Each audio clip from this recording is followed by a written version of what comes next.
Bien, amigos, vamos a entrar al terreno local, a las noticias nacionales. Y reitero primero el agradecimiento a nuestra invitada esta mañana, la abogada Ana Matilde Gómez, una mujer con una trayectoria interesante. Ella corre como diputada independiente y saca la mayor cantidad de votos entre todos los candidatos. Como mujer, los varones, hubo uno que sacó más votos. Gracias, Ana Matilde. Como mujer, gracias. Además, ocupó el cargo de Procuradora General de la República. Primera mujer. Miren ustedes, primera mujer también procuradora. Gracias, Ana Matilde, por hacerme ese tipo de aclaraciones. Ella, ya dije, además hoy día ocupa una posición interesante en la docencia universitaria. Es decana de la Facultad de Derecho de la Universidad de Santa María la Antigua. Todo eso conocimiento yo quiero, Ana Matilde, también, ¿qué cosa? También la primera mujer en ese cargo en más de 50 años. ¿De verdad? ¿En la USMA? ¡Wow! Sí. Usted ha sido una innovadora, entonces, Ana Matilde, cosa que me alegra, y muchísimo en estos tiempos, esa es la mucha, pero yo quiero entrar en materia, ¿sabe por qué? Porque su experiencia como Procuradora General de la República, cargo que muy poca gente ha ocupado, alto cargo. Yo recuerdo durante la administración de la señora Kenia Porcel, ella nos invitó a un grupo muy pequeño de comunicadores y nos mostró era como un, ¿cómo se puede decir eso? Era como un, cuando tú vas al salón de clases. PowerPoint. Era un cuadro en el cual estaban las fotos de las personas involucradas, en el caso de New Business, estaba el trazo de cómo se hizo la transacción, todo. Esquema de una estructura criminal. ¿Ah? El esquema de una estructura criminal. Gracias por la definición clara del concepto. Entonces, nosotros pensamos, oye, esto ya va a salir. Bueno, estamos en el año 2020, eso nunca salió. Ahora se habla de que el señor Ricardo Martinelli no únicamente está haciendo en este momento a punto de llegar a los tribunales, además por el caso de Brecht, que es otro de los grandes misterios en Panamá en cuanto a justicia, ojo. En el que se le suma al expresidente Varela. Bien, sí iba a decirlo, en el cual coincidentemente llega en el mismo día al edificio Avesa. O sea, eso, después lo voy a entrar a la valoración. Quiero entrar, Ana Matilde Gómez, con el tema de que ayer Medicina Legal y Ciencia Forense se llama, ¿no? Instituto de Medicina, la licencia. Dice que, la realización de una evaluación médica al expresidente Martinelli, que está siendo requerido por las autoridades. Él había esgrimido 2 meses de incapacidad. Yo quiero dividirlo en dos. Las estrategias yo las entiendo, pero ¿hasta dónde puede alargar ese tipo de cosas de darle largas y no enfrentar la justicia, licenciada Ana Matilde Gómez? Sí, bueno, no cabe la menor duda que ese siempre ha sido un talón de Aquiles del sistema de administración de justicia, particularmente la persecución criminal. Y es el hecho de que en términos generales los procesos se dilatan mucho por distintas razones. Esa fue la principal razón por la que toda América Latina emigra del sistema inquisitivo mixto que teníamos antes, que era altamente recursivo, a un sistema penal acusatorio. Además, dentro de ese sistema mixto que permite tantos recursos, está particularmente el hecho de que, bueno, uno no puede, es un imponderable que las personas se enfermen, porque para enfermarse lo único que hay que estar es sano. Pero en la historia del Ministerio Público ha habido suficiente evidencia del uso excesivo, irreflexivo, de una conducta procesal, también incluso a veces poco leal, o sea, de una deslealtad procesal, por el abuso de los certificados médicos. De hecho, es un tipo penal. Está en el Código Penal que es un delito cuando usted utiliza un certificado médico y resulta que no es verdadero, porque ha habido en exceso de uso de certificados para eximirse, sustraerse de la acción de la persecución criminal. Entonces, aquí hay que diferenciar dos cosas. Bien es cierto, es un hecho que la persona se puede enfermar, pero una vez que la persona ha ido a un médico tratante, el médico tratante no es el médico forense. Hay una gran diferencia entre el médico que te trata y el médico que atiende a la justicia. Explíquenos eso, esa es la que quiero que me haga el favor, porque irónicamente el que presenta el certificado médico, el que lo firma, es un copartidario de él y una persona que fue subalterna, fue parte de su equipo de trabajo de gobierno, el presidente Martinelli, y mucha gente, independientemente de abogados, decían que vaya a medicina legal. Bueno, ya lo hizo. Explíqueme la diferencia entre una cosa y la otra. El médico tratante, que puede ser cualquiera y de la especialidad que usted, de lo que padece, ¿verdad?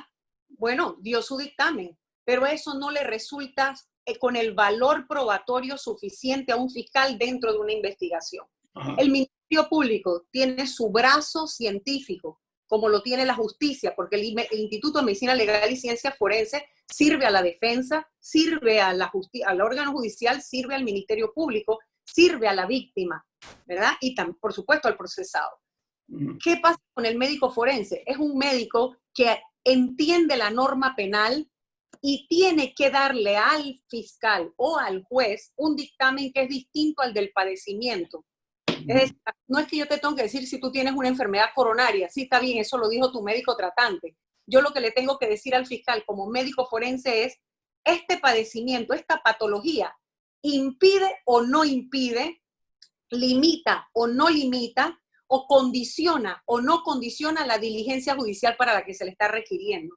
Es decir, usted puede tener un padecimiento coronario, por ejemplo, pero yo como médico forense le digo, lo único que es que la diligencia no puede ser más de 2 horas, cada 2 horas hay que detenerse, la persona tiene que levantarse, caminar, debe estar tomando agua, debe estar hidratada durante la diligencia, debe estar en un ambiente que haya aire acondicionado, el calor le puede subir la presión. No sé si me estoy explicando. Bien, el médico lo que hace es decirle al fiscal o al juez, mire, ese padecimiento no lo lleva a la muerte inmediata, ese padecimiento, si se toman estas medidas, la diligencia se puede realizar. Y en casos extremos, también la norma contempla que si fuera un padecimiento que limita su movilidad o imposibilita su desplazamiento, entonces el Ministerio Público, con el dictamen del médico forense, dice, pero la persona puede hablar. Esa está en cama, pero puede declarar. Entonces el Ministerio Público se traslada a donde está la persona y recepta esa declaración o esa indagatoria. Okay. Así que eso es muy importante porque por lo general hay una confusión a veces en el ambiente que ya por el dictamen del médico particular o del médico tratante, en este caso, ya eso es suficiente para que se anule o para que se elimine una diligencia judicial. Y no es así. Así no funciona. Ahora, licenciada, nosotros estamos viendo un problema ahora mismo con el Ministerio Público, que es el caso de las armas. Pero vamos a agotar este tema, discúlpenme, yo lo tengo en la agenda, lo vamos a tocar después porque yo con su permiso, ¿no? El tema del caso Martinelli, porque ha generado... ¿Quién puede certificar la conducta de un enfermo? Si tiene que ser su abogado o puede ser un abogado del Estado. O un médico del Estado. Los abogados no certifican estados de salud. Un médico del Estado, perdón, un médico del Estado o un médico particular. Esa es la pregunta. A ver, en el Instituto de Medicina Legal, los médicos no son tratantes, es decir, ellos no atienden, ese no es su paciente. El caso del médico de forense es el expediente, es la causa, no es la persona. No sé si me explico. El Instituto de Medicina Legal lo que tiene que hacer en este caso, a ver, ¿por qué? Porque el padecimiento no llega al conocimiento a partir de la diligencia que se estaba haciendo y que la persona fue llevada a medicina legal para evaluarlo, sino que ya trae al expediente, al proceso, viene un certificado médico o viene la persona con un padecimiento. Entonces tiene que haber una validación a propósito del test, que en este caso solamente es idóneo el Ministerio Público a través del Instituto de Medicina Legal, que tiene su autonomía. Esa es la última instancia, Ana Matilde, es la última instancia, es medicina legal, ¿no? Es la instancia idónea. Científica. Científicamente es la idónea, porque el otro puede ser un indicio, sí, que debe tomar en cuenta el fiscal o el juez, claro, pero necesita la validación porque usted no se puede apoyar solamente en el médico tratante, salvo que no hubiera la posibilidad del Instituto de Medicina Legal. Entonces, ¿qué habría que hacer? Buscar otra opinión de otro médico de la misma especialidad que no fuera buscado por la parte, sino por el Estado. Entonces, en este caso, uno por lo general lo que usa como peritos, cuando no hay en el Instituto de Medicina Legal un perito idóneo para el caso, se busca las instituciones del Estado. Se puede ir al Seguro Social, al Santo Tomás, o se puede ir a la Universidad de Panamá en caso tal. O sea, siempre el Ministerio Público tiene que buscar la forma de validar con un peritaje que sea imparcial, en teoría y en realidad. O sea, no solamente porque no esté vinculado a la parte, sino porque en mayor medida no dependa, sino que sea servidor público. Si no existiera la especialidad en el servicio público, entonces el Estado buscará otro médico particular, pero distinto al que aporta la parte, para que también emita dictámenes que puedan hacer una validación, porque un peritaje nunca es de una persona. El dictamen de una sola persona no es un peritaje. Ok, muy bien. Estamos escuchando conceptos vertidos aquí por la ex procuradora general de la República, la abogada Ana Matilde Gómez. Hoy ella ocupa y distingue una universidad importante, la Universidad de Santa María de la Antigua, donde ella es decana de la Facultad de Derecho y Ciencias Políticas. Quiero agregar una cosita más, Nito, permíteme. Además, vamos a suponer que el Instituto de Medicina Legal no contara con los instrumentos, no siempre tiene que tenerlos, para evaluar a la persona en su propio físico. Lo que hace el médico forense es evaluar el expediente clínico, porque eso se le tiene que hacer llegar, la historia clínica, historia de la persona en su padecimiento, para poder certificar que es consecuente el dictamen de la incapacidad con la historia médica o clínica que ha presentado el expediente de la persona, que no puede ser construido ayer. No sé si me explico. No es ahora que yo te cité que tú me vas a decir que te enfermaste. Tengo un corte comercial. Yo creo que es importante. Hay algunos funcionarios que no comprenden en su debido momento su posición, olvidando muchas veces su responsabilidad histórica. En este momento cae sobre los hombros del doctor Pacharra, un hombre muy serio, un tipo muy respetado, el hecho de que haga bien su trabajo, cumpla su responsabilidad histórica en medio de una ciudadanía que está envenenada por la suspicacia. Hay mucha suspicacia en este caso en particular, porque el presidente Martinelli dejó desde que tenía cáncer de próstata, entre otras cosas.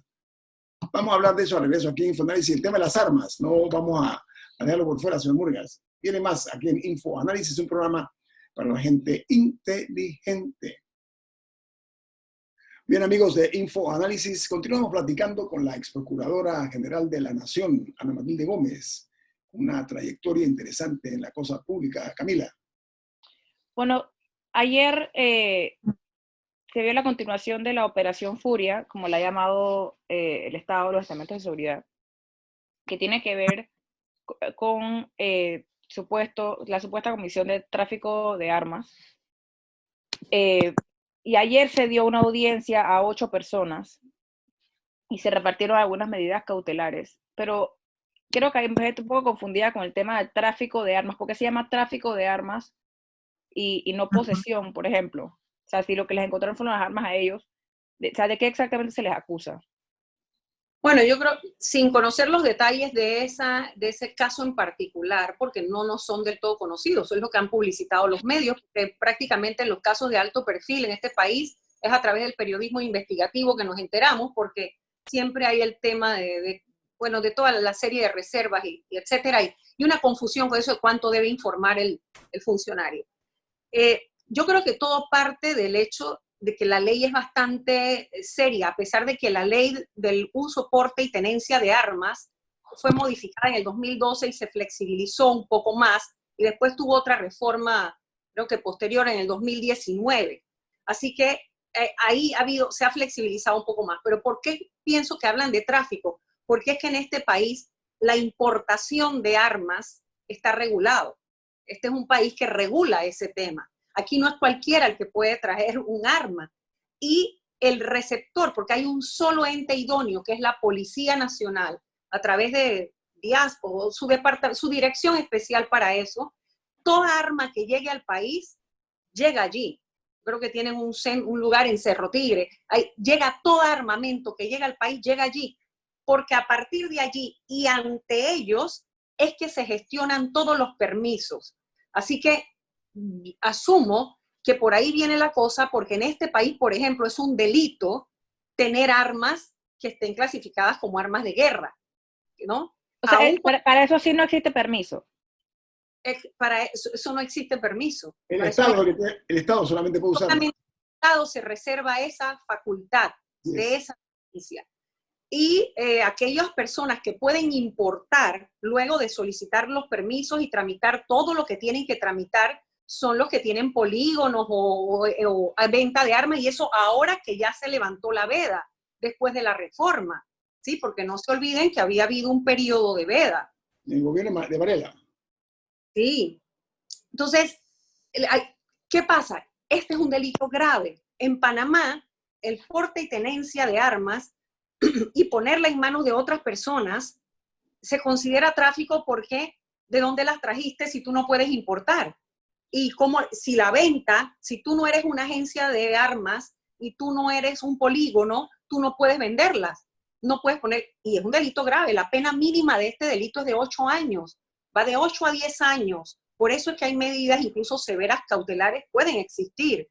Es más, y en su modalidad agravada, es un delito que tiene penas hasta de 15 años. Wow. 15, O sea, que ni siquiera hay chance, o sea, como la pena mínima es de 8, ni siquiera hay chance. Dije, bueno, ponme trabajo comunitario, es automáticamente cárcel. no, es que puede haber unas medidas. Pues, obviamente en sistema penal acusatorio puede haber otras medidas que sustituyan la de prisión, pero tienen que ser medidas severas de vinculación o de atar a la persona al proceso y de que no se evada del resultado de la justicia. No, o sea, lo decía la condena al final. Ah, sí. Este delito, mire, este tipo penal que está en el Código Penal, artículo 333 del Código Penal, ese artículo es bien claro. Aquí más de 5 armas es delito. Tú no tienes, o sea, tú tienes que explicar por qué tú tienes más de 5 armas, tú tienes que ir ante la justicia penal, porque en Panamá eso, así como ponerla en manos de menores de edad, así como que una persona que tiene récord policivo o antecedentes penales tenga un arma, también es, o sea, todo eso hay que explicarlo. Así que encontrar a personas, yo no sé cuáles fueron las circunstancias del allanamiento ni cuánto ha durado esta investigación, por lo que se ha publicitado por los medios. Entiendo que es una investigación que es una denuncia que se pone desde el 2019, así que es una investigación que venía en curso, no sabemos más detalles, pero una vez que se dan los allanamientos es porque hay por lo menos un indicio grave que investiga ante el fiscal de que el objeto del delito puede estar en ese lugar, ¿sí? Entonces, lo que mínimamente tiene que tener el fiscal es un indicio suficiente de que ahí donde va a allanar o está la persona que importó el arma, vendió el arma, movió el arma, tiene arma, o que las armas están allí. Señor Burgas, ahora, licenciada Matilde, ¿cómo hacemos con un país donde los custodios son los responsables o son los principales acusados, los que estaban llamados a custodiar esas armas? Son los llamados a violar la ley. Sí, no, es que no sabemos la fuente. Eso puede ser eventualmente una situación agravante, si fuera el caso, pero no lo sabemos. Tenemos que saber primero las armas, cuál es el origen de ellas, por qué estaban en posesión de estas personas. Allí no solo hay personas de los estamentos de seguridad, el listado que se ha publicitado incluso es de personas civiles. Así que hay, o sea, personas que no forman parte del cuerpo policial o no han formado nunca parte del cuerpo policial o no tienen una formación militar. Pero lo que sí está claro, ya que las armas de guerra solo están en manos del Estado, no pueden estar en manos privadas. Eso no hay que ir a ninguna universidad ni tener maestría. Esa es una realidad de Panamá. Entonces, bueno, eso ¿qué puede hacer el país indefenso si los que tienen que custodiar esas armas son los que violan los reglamentos? Y todos han quedado sindicados. Bueno, no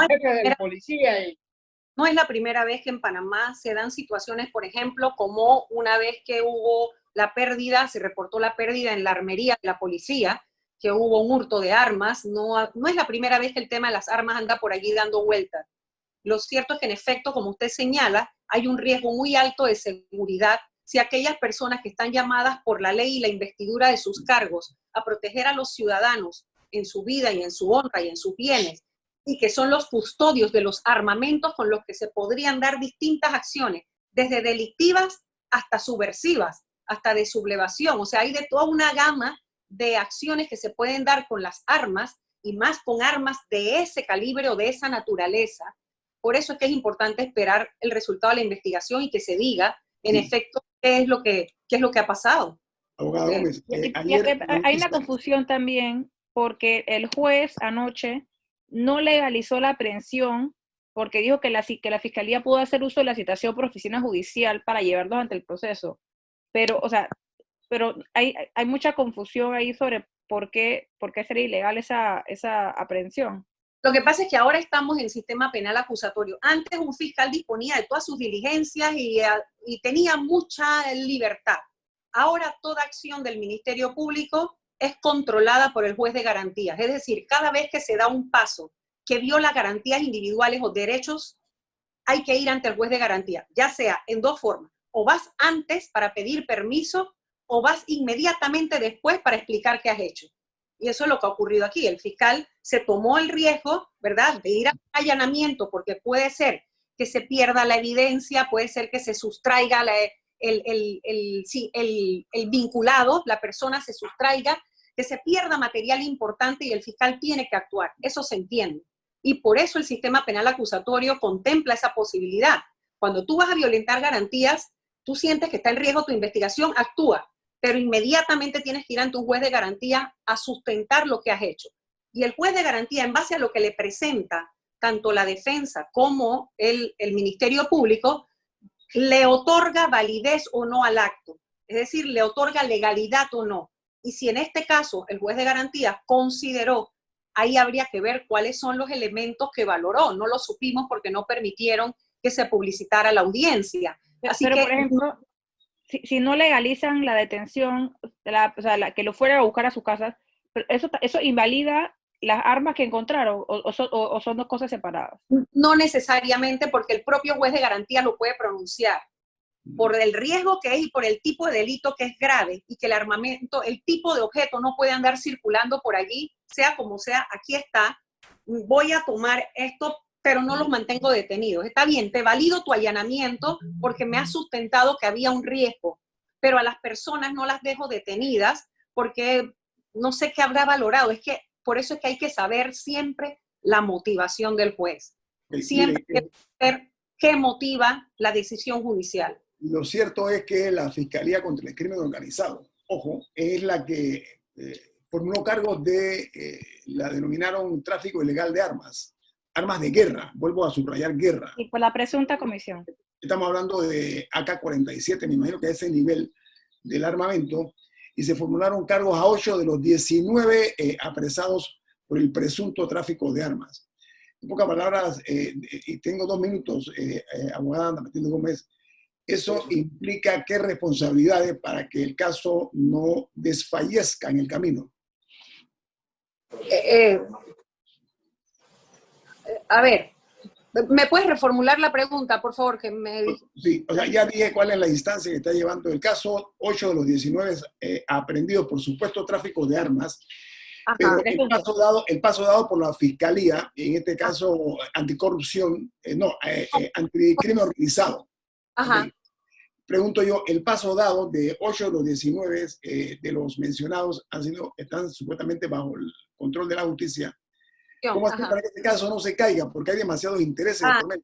No, bueno, esas diligencias que se han hecho hasta ahora no necesariamente invalidan la investigación, porque estoy segura que el fiscal, sobre todo si la denuncia es del 2019, tiene otros elementos que pueden vincular a las personas, pero también hay que entender el tipo del delito, porque como no cualquiera puede importar, hay una presunción importante aquí del delito, hay una presunción importante porque el tipo de arma es lo que va a determinar si podían o no estar circulando, porque tú eres el que tienes la carga de la prueba, porque la ley parte de decir que no la puedes tener.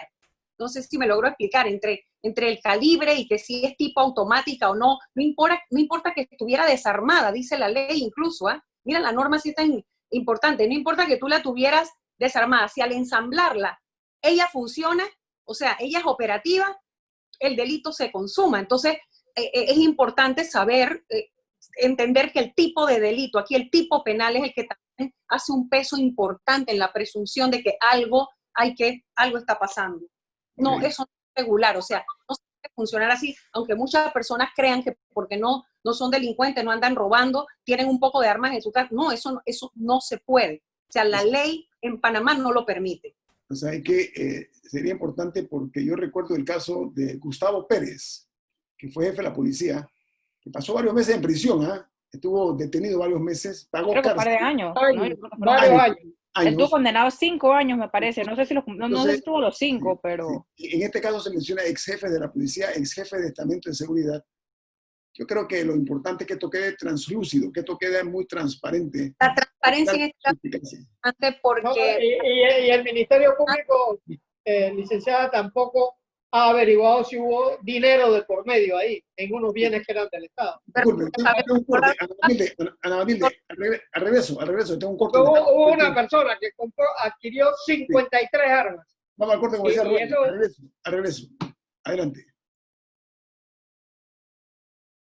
Bueno, estamos nosotros analizando con la ex procuradora general de la Nación, la abogada Ana Matilde Gómez, el escándalo del supuesto tráfico de armas que se dio ayer en una investigación que han llamado Operación Furia, pero que fue organizada por la Fiscalía contra el Crimen Organizado y formularon cargos, en este caso, contra 8 de los 19 apresados por el supuesto tráfico de armas. Señor Murga, usted iba a hacer una pregunta que le tuve que cortar. No, es que no hay que torcer los caminos. La ley es clara. Las armas de guerra solo pueden estar en manos del Estado. O sea, que el único que puede importar armas de guerra es el Estado. Entonces, ni siquiera una armería privada puede importar armas de guerra. Entonces, de allí hay que partir. Entonces, ¿cómo sucede que una persona queda con 53 armas que estaban en manos del Estado? Queda en 53 de esas armas. De todo eso se trata una investigación penal, porque el descubrimiento de la verdad pasa primero que nada por determinar si en efecto las armas en su calibre, si son automáticas, semiautomáticas, si están habilitadas o aptas para percutir, o si realmente, aunque estén en partes, cuando usted las ensambla, y la arma, tú montas y puedes disparar, esa también es considerada un arma que está hábil, o en su vida útil o es útil. Entonces, todo eso hay que determinarlo. Yo entiendo lo que plantea el señor Murgas y es que, bueno, es que aquí hay un hecho cierto y que eso no lo van a poder negar. Es que esas armas solamente podían estar en manos tal. Perfecto, pero todo eso hay que probarlo. No es suficiente que parezca.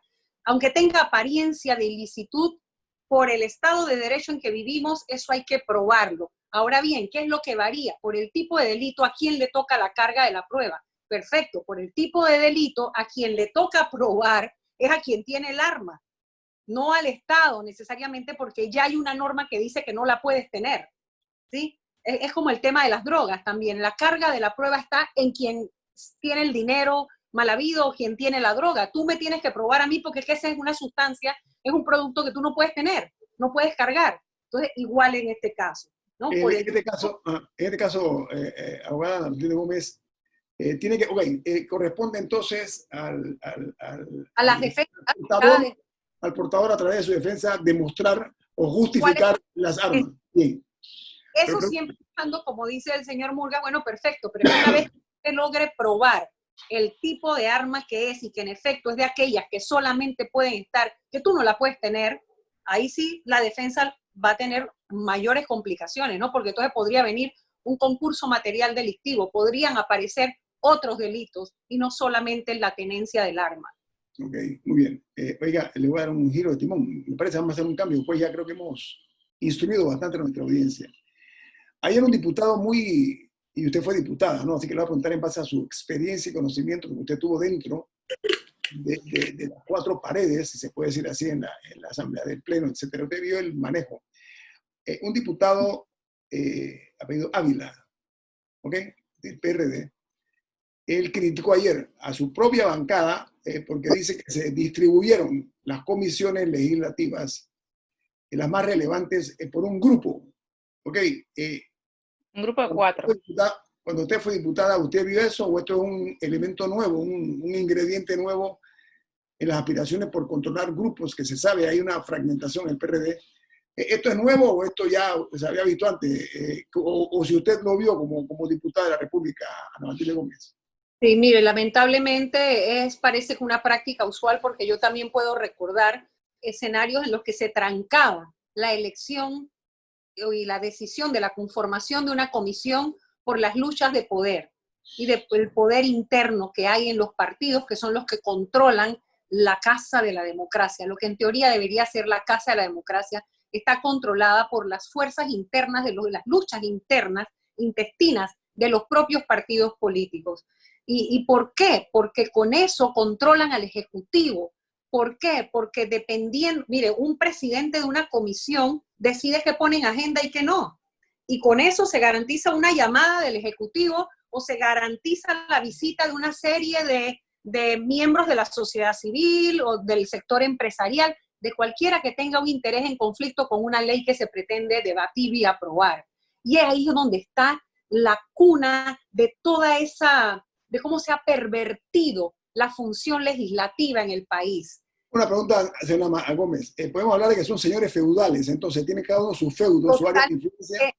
Así mismo se desarrolla, y es como en el Poder Judicial igual, o sea, una vez que llega un cacique, establece su feudo, bueno, en este caso sería un mayoral, y establece su feudo, ¿verdad? Y entonces empieza a poner sus peones para mover sus fichas a su antojo, y para mí ahí es donde está la traba de la institucionalidad fallida que nosotros tenemos en el país, que son esas luchas de poder y los intereses, el conflicto de los intereses. Ahí Camilita tiene la mano. Sí. Una consulta, porque, bueno, en este caso, ya vemos que ya van 16 días desde que se instaló la primera legislatura del segundo periodo ordinario de la Asamblea y todavía no están en firme las comisiones. O sea que en 16 días no se han podido discutir anteproyectos de leyes porque no puede haber primer debate ni nada sin comisiones, o sea, los primeros debates. Pero, ¿qué ventajas? O sea, estar en comisiones o presidir una comisión, ¿le da alguna ventaja a los diputados, sea económica o sea, ellos reciben algo extra o una ventaja extra por estar en una comisión? Como pago no debería ser. Yo no conozco una norma que diga que hay un pago extra, pero sí es cierto que como presidente toman muchas decisiones que tienen implicaciones económicas y trascendencia de muchos tipos. Por ejemplo, tú puedes nombrar personal, pedir que te nombren personal para, para manejar la comisión. Aunque hay gente de planta, tú puedes traer otros asesores y demás. Pero sobre todo es el control político. O sea, esto es una lucha de poder. Aquí lo que estamos hablando es de poder. Y eso vale mucho más que el dinero como salario, porque hay un dinero que no se ve. Hay un dinero, o sea, el dinero que viene por cuenta de la Contraloría, ese se puede encontrar si lo quieren probar. Pero el otro dinero que no se ve, el de que si, por ejemplo, el grupo que está en conflicto es el de los importadores de autos, por decirle la ley que se quiere aprobar, el presidente de comisión hace mucha bulla, mucho escándalo y dice voy a aprobar tal cosa y eso asusta al gremio, ese gremio se va a acercar. Y si del lado de allá no hay ética, acá tampoco. Y entonces si yo para conseguir lo mío estoy dispuesto a ofrecer, resulta que yo para aprobarte lo tuyo estoy dispuesto a cobrar o a recibir. Entonces ahí es donde está ese rejuego de la corrupción que está permanente en esa lucha de poder, esos controles, ese aparente poder que da ser el presidente que dice te lo pongo o no te lo pongo en agenda, lo voy a discutir o lo voy a aplazar. Es como pavonearse con esa facultad legislativa de tener el poder de darte o no una regulación. Mira la importancia del trabajo legislativo y por qué la sociedad panameña ahora está pagando las consecuencias de que sus mejores hijos le dieran la espalda a la política, porque pensaban que la política es una cosa tan cochina que eso no es para mí. Mi hijo estudió en tal universidad, mi hijo se graduó acá, mi hija es esto, yo no quiero a mi esposa allí, yo no voy para allá van los corruptos. Bueno, ahora estamos pagando las consecuencias, porque al haberle dado la espalda a los buenos ciudadanos, haberle dado la espalda históricamente al manejo de la política, se olvidaron que en una democracia las decisiones son todas políticas, todas tienen su origen en la política, y la asamblea es el lugar donde deberíamos estar los mejores hijos de la patria para de verdad darle a este país un fortalecimiento en esos cimientos de la democracia. Ahora, hay una cosa importante. Claro, el poder que ya no se ejerce desde la presidencia de la República. Más importancia le dan los ciudadanos a las reuniones de las comisiones de la Asamblea que a los consejos de gabinete. Los consejos de gabinete cada día generan menos información. Entonces, también usted fue diputada y usted sabe que los diputados pueden entrar a cualquier reunión de comisión, a cualquier reunión, y desde allí le pueden hacer la vida imposible a la directiva, aunque no estén en la directiva. Entonces, un diputado que ama su trabajo y sabe cómo hacerlo, le hace la vida imposible al presidente de la comisión o a los miembros de una comisión que no dejan que se discutan los temas. Bueno, hay un ejemplo, hubo un gran conflicto en el periodo legislativo, o sea, hace un par de meses, con el tema del reglamento interno, que se enfrentaron el presidente de la Comisión de Credenciales, Roberto Ábrego, en ese entonces, no sé quién me lo va a presidir ahora, con el diputado Juan Diego Vázquez, porque el diputado Ábrego se rehusaba a que se discutiera el reglamento interno, y cada vez, si quedaba en agenda, paraba la sesión antes de que... y ahí le puedo dar y ahí está un ejemplo del poder que puede manejar un presidente. Lo que pasa es que él en ese momento parece que ya se le había olvidado, porque él antes había sido diputado alguna vez, y se le olvidó el reglamento, leerse el reglamento, pero allí el presidente hubiera podido perfectamente aplastar a un diputado de la comisión solamente con el uso del reglamento, porque hasta lo pueden hacer con apariencia de licitud. No sé si me logro explicar. Ese es el poder que da tener la directiva de una comisión, o ser el presidente de una comisión, porque nadie, mire, nadie, y eso lo viví yo como diputada, si tú no eres presidente, a mí nunca me permitieron presidir ninguna comisión, por supuesto, y yo nada más era yo solita en mi bancada independiente. Pero usted no necesitó ser presidenta para dejar huellas en la Asamblea, y de eso yo doy fe. Está muy bien, pero a lo que quiero ir es que el presidente de la comisión controla tanto la información que, aunque tú seas diputado, tú tratas de conseguir un expediente o tratas de conseguir información de una ley o un acta y te la bloquean hasta que ese presidente dé autorización, porque tiemblan los funcionarios de abajo. ¿Por qué? Porque lamentablemente no se respeta la carrera, y un presidente de una comisión te puede sacar de allí y no te dan la información. Y tú la quieres publicar, o tú quieres trabajar en base a eso, o quieres poder preparar tu debate en la asamblea, y no consigues la información. ¿Pero es un problema de la norma, o la norma está bien y se está utilizando mal? O sea, ¿es un problema de la norma? La norma está bien y se está utilizando mal, porque definitivamente son esos controles de poder, pero como en la asamblea, los funcionarios no todos son de carrera, y aún los que son de carrera saben que los pueden trasladar o mover, porque ahí el partido político que esté controlando la asamblea controla todo, todo. El partido político que se hace del poder en la asamblea, por la mayoría o por la presidencia, tiene el control de nombramientos, de posibilidades de sacar cheques de viático, de diligencias que dicen que se hacen y no se hacen, de comisiones para ir a hacer absolutamente nada. O sea, todo con apariencia de licitud. Matilde Gómez, muchas gracias por estar con nosotros esta mañana. Una realidad que le pongo también antes de cerrar: tiene una gran injerencia en las decisiones del Ejecutivo. Más hoy que ayer. Mucho cuidado con eso. Y hoy, cuando tienen que estar apoyando realmente decisiones fundamentales para el tema de la crisis sanitaria que estamos viviendo, este es un ausente. Ese no es el debate que hay en la asamblea. Y estoy segura que un montón de la población no quiere siquiera que lo debatan allí. Sí. Pero realmente hay una situación de mucha desigualdad que se ha reflejado ahora en las decisiones que se han tomado, porque era imposible que en una sociedad tan desigual se tomaran medidas iguales para todo el mundo. Así es. Matilde Gómez, gracias una vez más por estar con nosotros esta mañana. Gracias. Camila Dames. Rubén Darío Murgas. Guillermo Antonio Dames, nos vamos. Gracias.